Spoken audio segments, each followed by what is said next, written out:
Com a ascensão de algumas teorias modernas, né, onde a ciência já começa a entrar, mas ainda misturado com questões teóricas e suposições, né? Por exemplo, é, as teorias de Darwin, as descobertas já das leis da hereditariedade pelo Mendel com as suas ervilhas, as descobertas de Lamarck, as descobertas dos primeiros geneticistas, vamos dizer assim, né, precário ainda, não é genética própria, mas é Mendel, por exemplo. Vamos resumir aqui a Darwin e Mendel.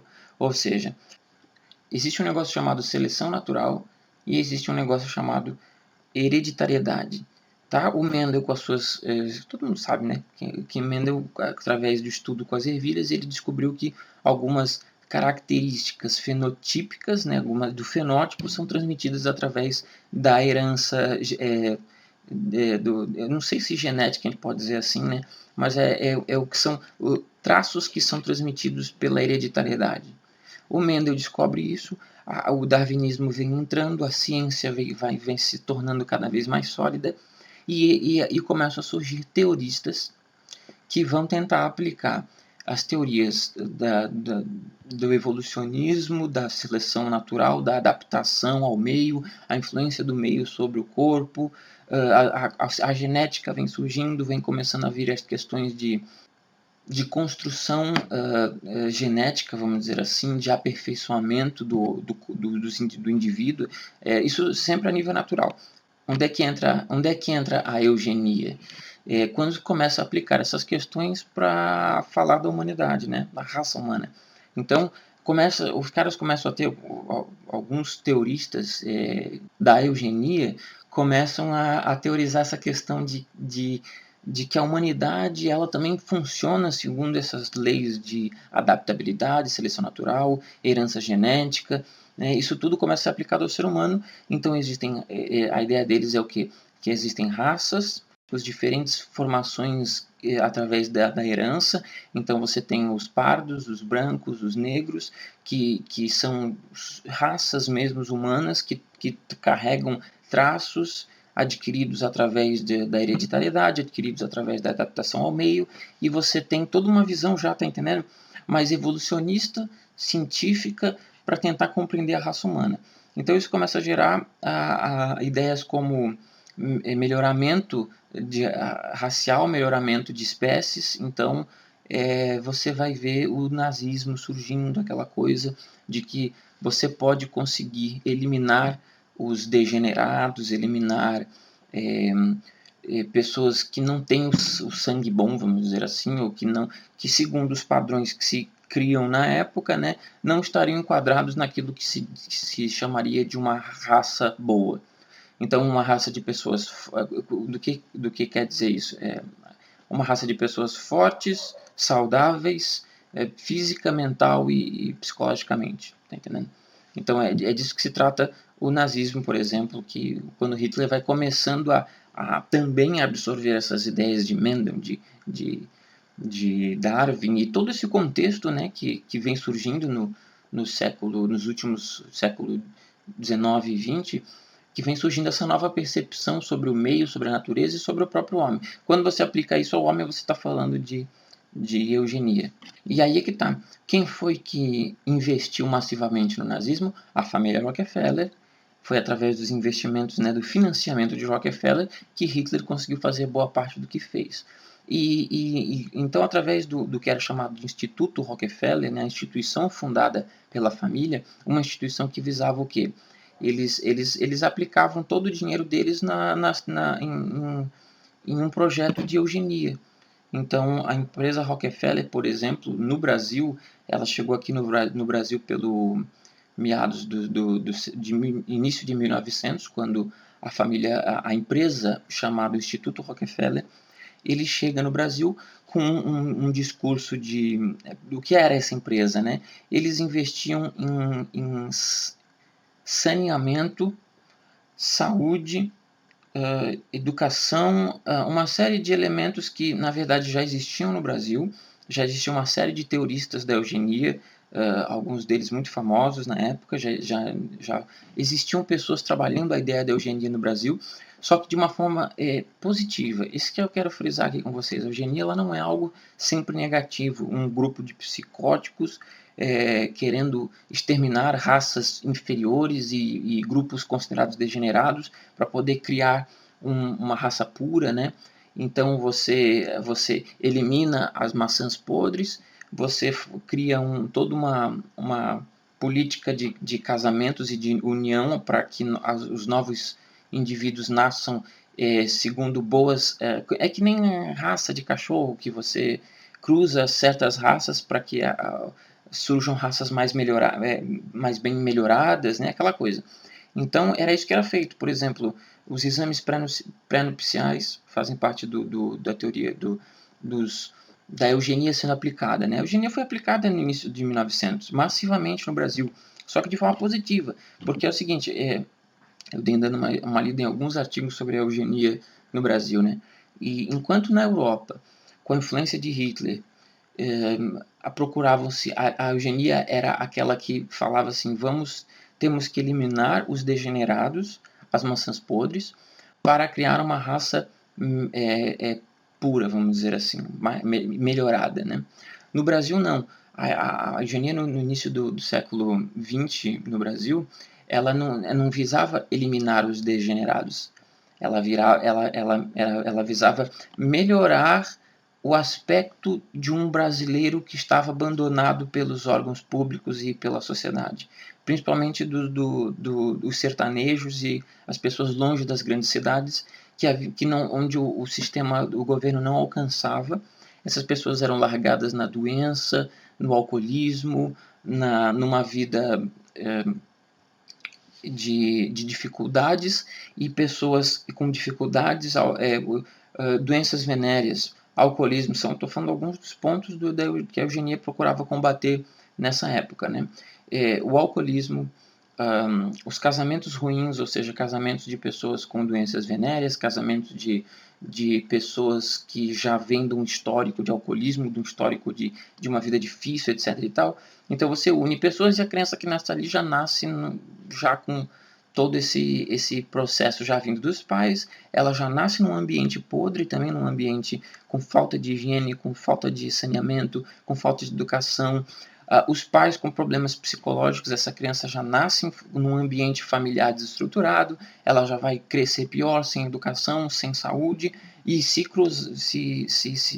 juntar com outro indivíduo nessa mesma situação, a próxima criança que nascer já vai nascer ruim de novo, e você tem um processo em que você vai piorando, né? E o pior é que isso acontece mesmo, a gente vê hoje em dia, né?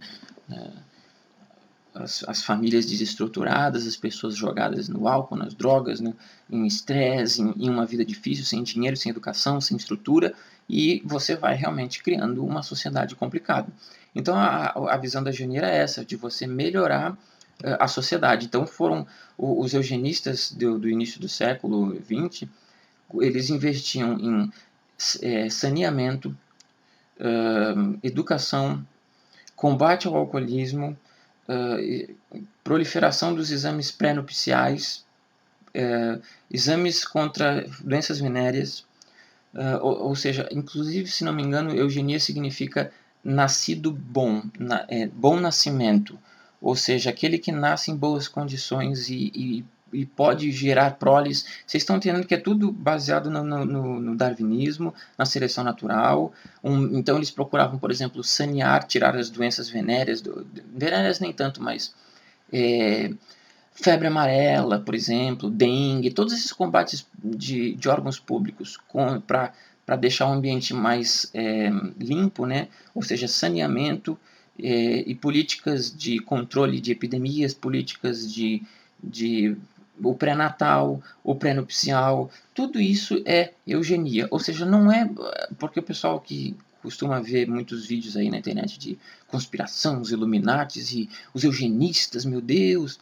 Sim, existe a parte negativa, e tem até esses termos, a eugenia negativa, a eugenia positiva, a eugenia da Europa, que entrou num lance mais hitleriano, onde realmente eles queriam exterminar raças e, na base da força, criar uma raça, melhorar um melhoramento da nação através de expurgar mesmo a pessoas que eles não consideravam ter condições para gerar proles boas, proles fortes, adaptadas ao meio ambiente, que se adaptariam com mais facilidade ao meio, né? Então, lá era uma coisa meio agressiva mesmo. Agora, o Brasil, a eugenia já era outra coisa. Então, você tem doutores, você tem médicos que encontros, grandes simpósios que eram feitos sobre eugenia, onde era visado realmente essa história. A saúde física e mental, onde você vai melhorar a parte interna, ou seja, a parte do Mendel, da genética, da herança, através dos exames pré-nupciais, através dos exames de pré-natal, através da educação, onde você vai melhorar o indivíduo de dentro, né, de dentro para fora. E as políticas de saneamento, onde você extermina doenças, onde você limpa esgoto, arruma a cidade, deixa tudo melhor, né? Mata as doenças, cria acesso à saúde para que as pessoas possam viver num meio adequado a terem uma vida boa e gerarem proles melhores. Então, adaptação ao meio e adaptação interior da herança familiar. Então, tudo isso era visto para o quê? Para o benefício da população, para que a população se tornasse cada vez melhor. É claro que houve aquela coisa do branqueamento. É nessa época que aconteceu aquele negócio do branqueamento, né? Que realmente houve alguns. Dentro do movimento eugenista brasileiro, haviam vários prós e contra, quer dizer, vários pontos de vista que se chocavam, inclusive. Você tinha eugenistas que achavam que a história do branqueamento era uma coisa absurda, que você tentar trazer mais imigrantes holandeses, portugueses, né, para o Brasil. E a ideia era essa, né, o branqueamento. Os eugenistas que defendiam o branqueamento eram aqueles que queriam que mais e mais imigrantes europeus viessem para o Brasil, para branquear o Brasil, porque os europeus iriam se juntar com os locais, né, os chamados locais, que não eram exatamente negros, não, mas negros, índios, caboclos, e mistura de todos esses, né, que já havia uma multiplicidade de etnias no Brasil, né, porque já havia misturado negro, índio e europeu já, né, da época do descobrimento do Brasil colônia e tudo. Então já havia uma miscigenação bem forte. Mas eles achavam que enxertando mais brancos europeus, eles iriam cada vez mais branquear essa grande massa miscigenada. Só que já haviam eugenistas que discordavam disso e que achavam que essa miscigenação brasileira, essa variabilidade de diferentes tipos de brasileiros, né? O brasileiro realmente é muito miscigenado. Achava que essa miscigenação era boa e que era um novo ser que iria nascer, o brasileiro. Um fruto de uma miscigenação que não se via na Europa. Na Europa todos eram brancos. Então acreditava que a variabilidade genética era bom. Então a miscigenação era boa. Outros acreditavam que o branqueamento era melhor. Enfim, a eugenia no Brasil é um assunto muito interessante até para ser estudado fora dessa ótica Illuminati conspiratória. A eugenia é uma área de estudo assim que você pode passar umas boas horas lendo muitos livros a respeito para entender que não é só uma galera hitleriana louca querendo matar gente, né? A eugenia vai desde saneamento, educação e exames pré-natais a Hitlers malucos exterminando degenerados que eles consideravam raças inferiores e sei lá o que, né? O fato é que o David Rockefeller, o Instituto Rockefeller, desde sempre foi envolvido com eugenia, tanto a negativa quanto a positiva, tanto na Europa quanto no Brasil. Os braços do Instituto Rockefeller, aonde eles iam, eles investiam nessa questão eugênica.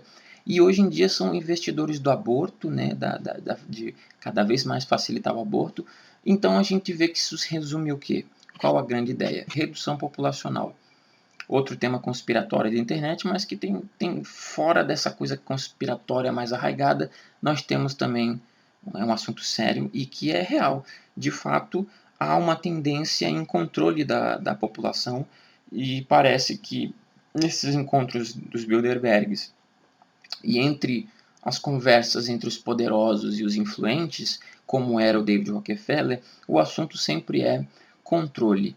Nós temos uma humanidade com 8 bilhões de seres humanos, nós temos poucos recursos e recursos limitados, e os poderosos estão se preocupando com isso, que eles estão primeiro perdendo o controle, porque cada vez são mais seres humanos, são 8 bilhões de seres humanos e crescendo, né? 7,5 e daqui a pouco 8, 9, 10, e como que vai ser controlado isso? Como que você controla? Então a intenção é essa, é você, através da eugenia, ou seja, através da hoje em dia, que a eugenia que eu contei para vocês era do início do século passado. A eugenia hoje em dia já também trabalha com métodos contraceptivos, né, de esterilização, ou seja, DIU, as pílulas anticoncepcionais, pílula do dia D, todos os métodos para não engravidar, inclusive o aborto, que é o grande sonho dos eugenistas atuais, é legalizar o aborto massivamente. Por quê? É para realmente controlar o número de indivíduos, para fazer uma redução populacional, para haver mais controle e para que os recursos não se acabem tão facilmente. E, ao mesmo tempo, claro, o melhoramento da espécie humana. Então, o objetivo é reduzir e melhorar. Agora, se isso é positivo ou negativo, eu não consegui ainda chegar a esse julgamento. Eu tinha um olhar mega, assim, também pessimista em relação a isso tudo. Como que essas famílias, quer dizer, a eugenia, a redução populacional, eu via isso com olhares ruins mesmo. Os caras não podem reduzir a população. Como que eles vão fazer isso? Como que eles podem interferir nas nações e incentivar os métodos contraceptivos, incentivar aborto, incentivar isso, aquilo? Eles são monstros. Eu realmente acho e ainda acho que são monstros. Mas esses dias não, tempo atrás, eu conversando com uma professora de inglês no meu colégio, ela perguntou assim, tá, mas será que não é de fato bom em algum aspecto redução populacional e melhoramento das condições e do indivíduo? Porque você melhora o corpo das pessoas, a mente das pessoas, né? Ou seja, um melhoramento do indivíduo e uma redução populacional, porque nós temos recursos limitados no planeta. São limitados os recursos. Então fica aquela questão. Será que estamos diante de um encontro do Bilderberg, né? Um encontro de famílias ricas, poderosas e psicopatas satanistas que querem destruir o mundo através da redução populacional para ter controle total de tudo? Ou também existe um aspecto positivo, porque se a gente deixar a humanidade descontrolada, se multiplicando e os recursos acabando, e também é álcool, droga, loucura, as pessoas com doenças venéreas, AIDS, sei lá, mas um descontrole total. Então nós temos aí o ser humano numa avalanche, né? Onde é que isso vai parar? Não sei. Então, assim, eu não vou julgar. Eu acho que realmente é complicada essa questão. Essas famílias, elas têm muito interesse, eles não são bonzinhos, nunca foram, eles estão envolvidos em sociedades secretas, eles estão envolvidos no que chamam de Illuminatis. O Bilderberg era um encontro mega secreto. Então realmente esses caras, eles têm muita grana, muita influência, e eles têm os seus planos eugênicos, os seus planos de finanças, poder, eugenia, redução populacional, controle. Então vamos botar um chip no bracinho de cada pessoa, reduzir a população, controlar o nascimento, né, a natalidade, e a gente, ou seja, é claro, eles administram o mundo. Aí é que tá. O encontro de Bilderberg, você tem ali 130 pessoas que encabeçam as famílias mais ricas do mundo, aonde eles de fato controlam a humanidade, pelo menos a nível ocidental, porque China e Oriente Médio lá para o pessoal árabe, o negócio já é outro, né? E você vê que o Rockefeller, que é chamado aí de globalista, né? Eles são chamados de os iluminatos globalistas. Realmente, o banco dele, o Manhattan Chase, está em todas as partes do mundo.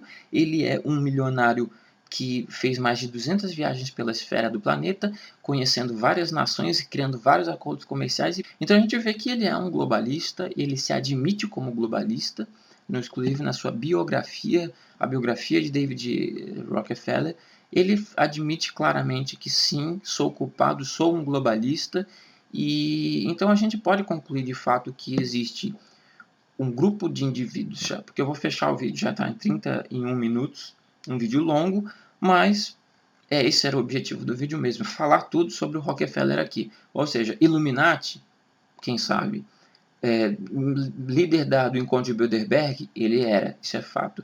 Eugenista, com certeza, dono do Instituto Rockefeller, que claramente investiu em programas de eugenia no Brasil e no mundo.